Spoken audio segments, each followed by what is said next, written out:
Welcome to Let Me Fix This. Enjoy the video. You start by verifying the ECU model and the exact software version. This determines the toolchain and access method you need. Once done, connect a stable power source and your compatible OBD or J2534 interface to the vehicle's diagnostic port. Make a full readout backup of the current ECU flash now so you can restore if anything goes wrong. While the tool performs the read, note checksum and security info displayed.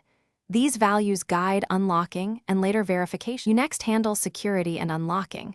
Obtain OEM keys or use your flashing tool's secure handshake to gain right access.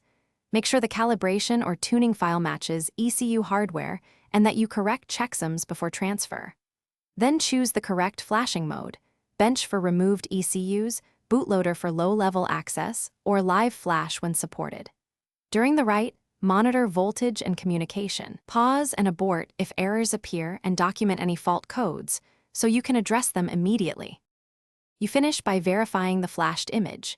Compare checksums, run a full ECU readback, and check that runtime sensors respond correctly. Once confirmed, clear learned adaptations and perform required relearns such as throttle, idle, and transmission adaptives so drivability normalizes. Make a short road test while monitoring live parameters. If anomalies occur, restore the original backup immediately and review the flashing logs, wiring connections, and tool compatibility.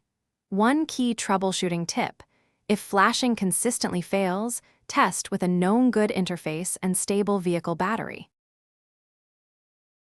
Thanks for watching. If you found this helpful, don't forget to like and subscribe.